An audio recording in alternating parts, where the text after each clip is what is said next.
On June 13, 2025, in the early hours of Friday, Israel launched a large-scale preemptive strike against Iran, codenamed Operation Rising Lion. Around 200 Israeli warplanes swept into Iranian airspace, some reportedly traversing through Iraqi skies, targeting approximately 100 sites tied to Iran's nuclear infrastructure, missile development programs, and elite military leadership. The focal point of the assault was the Natanz enrichment facility, where Israeli aircraft struck underground centrifuge halls amid ongoing negotiations in Oman. The strikes reportedly killed multiple high-ranking Iranian military officials, including IRGC Commander-in-Chief Major General Hossein Salami, among others, and several nuclear scientists. In the immediate aftermath, Iranian state media reported internet blackouts and a sweeping media clampdown across the country. Supreme Leader Ayatollah Ali Khamenei denounced the attack as a crime, warning Israel must prepare for a bitter and painful fate.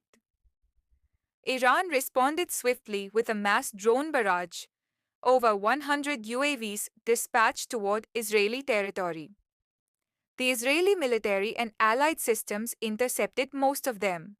In addition, early Iranian statements hint at resumed missile launches and broader regional proxy engagement.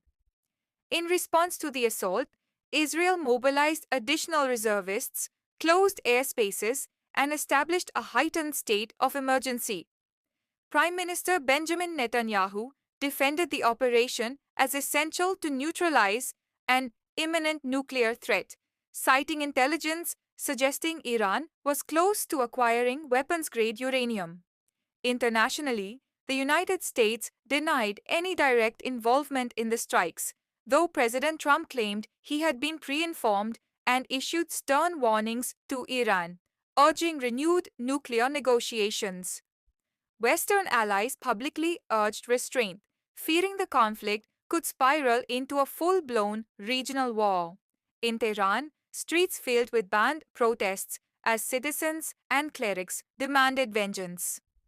The IRGC appointed Ahmad Vahidi as interim commander following Salami's death, signaling ongoing internal shifts. Analysts caution the situation is highly fluid. Israel has warned the strikes could continue for as many days as needed. Meanwhile, Iran has pledged decisive retribution and suspended diplomatic engagements, including nuclear talks set for June 15. The risk of escalation looms large, with Iranian-backed militias in Lebanon, Iraq, Syria, and Yemen poised to enter the fray.